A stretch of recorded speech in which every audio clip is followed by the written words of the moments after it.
aujourd'hui nous sommes au Vieux Métier, au village des Vieux Métiers de Hazann, en compagnie de Anne qui va nous faire découvrir un atelier vraiment très sympa. Qu'est-ce que vous êtes en train de faire, mesdames, là-bas tout au fond par exemple, et Anne aussi? Alors aujourd'hui, donc, nous accueillons des stagiaires donc, qui viennent réaliser leur propre chapeau. Donc elles sont notamment des personnes qui démarrent un chapeau en initiation, qui démarrent un canotier, par exemple comme ce chapeau, comme celui-ci. Voilà, un canotier. Et ensuite, d'autres personnes sont en train de travailler de la paille.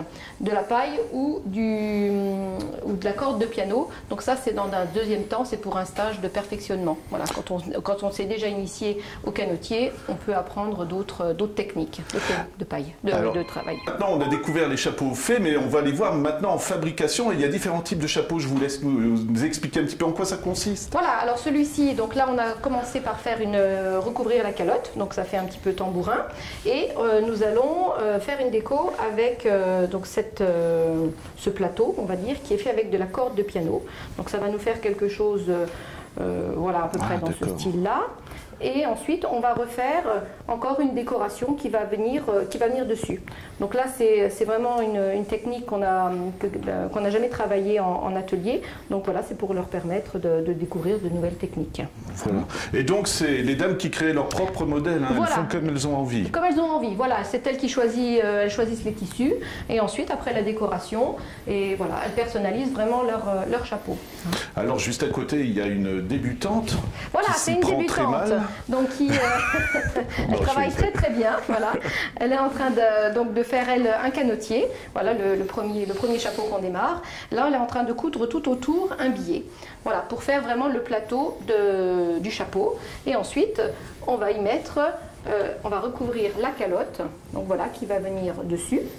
On va devoir ouvrir l'intérieur du plateau, du bord, et donc pour pouvoir faire, voilà, ça va donner quelque chose. Ouais, non, mais c'est vraiment très beau en plus à chaque fois. Ça doit être enthousiasmant aussi, non, de découvrir et de créer soi-même, j'imagine. Oui, c'est vrai. C'est vraiment parce qu'on touche les matières, on associe les tissus, la déco. C'est vraiment, c'est vraiment très sympa.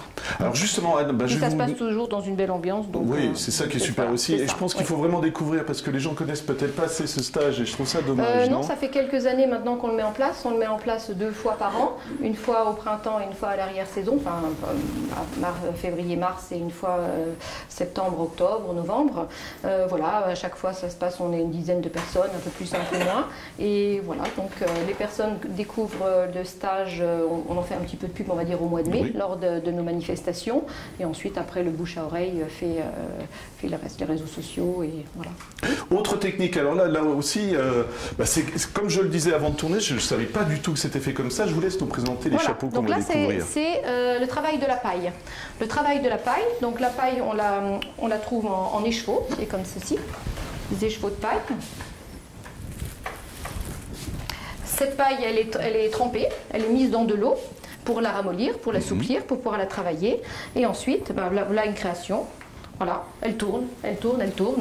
Donc pas n'importe comment, hein, mais par moment il faut tirer sur la paille ou il faut l'élargir aussi en fonction du mouvement qu'on veut lui donner. Voilà. Et là c'est cousu, alors je vois la dame qui tient l'aiguille, voilà exactement. Tout est cousu main. Voilà. Ça doit être plus difficile, non? C'est pas difficile, c'est long. C'est un travail qui est long, mais pas difficile. Hein, je ne sais pas ce que vous en pensez, mesdames.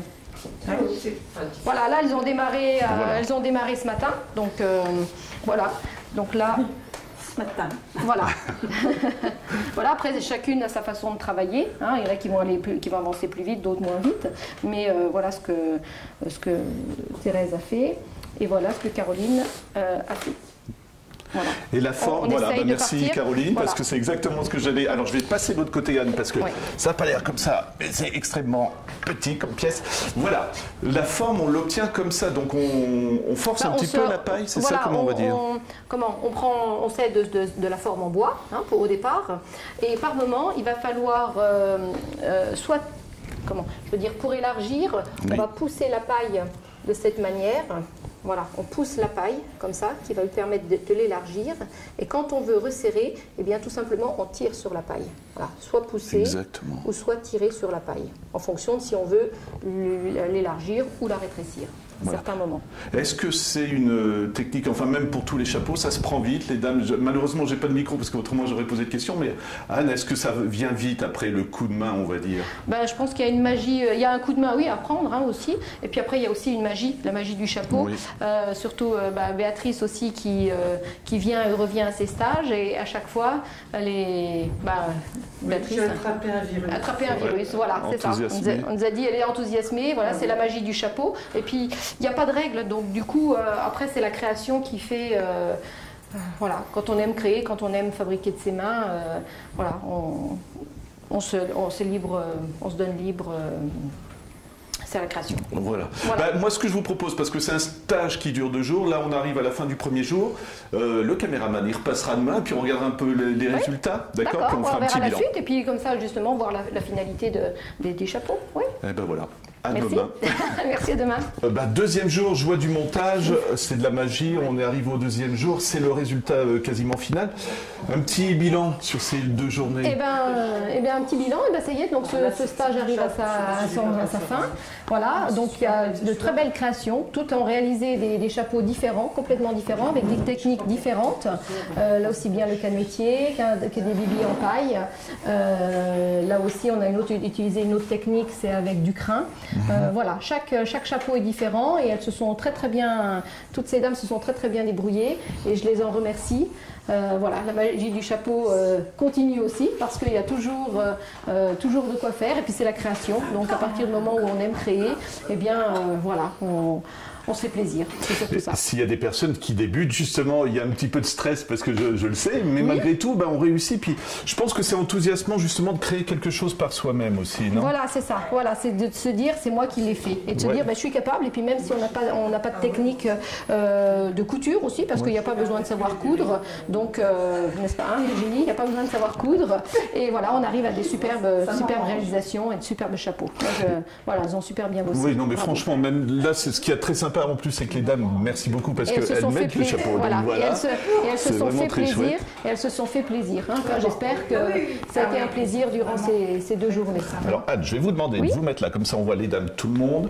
Moi je continue juste un petit peu parce que ce que je trouve génial, c'est que pour la plupart elles disent qu'elles vont le mettre aussi une fois qu'elles seront à la ville ou des choses comme ça. Ça c'est bien parce que souvent des fois on se le fait pour faire plaisir et puis après on n'ose pas porter le chapeau. Voilà. Et là ce qui est bien, c'est que j'espère que vous le porterez. Justement il y a des communions, il y a des mariages, il y a des fêtes en préparation et donc voilà c'est l'occasion de venir chapeauter.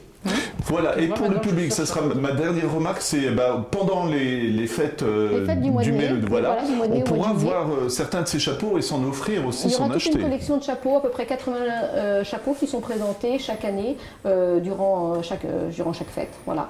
Donc 80 chapeaux qui sont fabriqués par un atelier qui a lieu tout l'hiver par une dizaine de bénévoles, 10-15 bénévoles. Voilà, Anne, moi je vous remercie, je remercie toutes les dames parce que vous avez joué le jeu pour vous laisser filmer. Et puis voilà, une belle expérience, je pense que des gens vont découvrir. Et puis c'est super dans une super convivialité, je pense.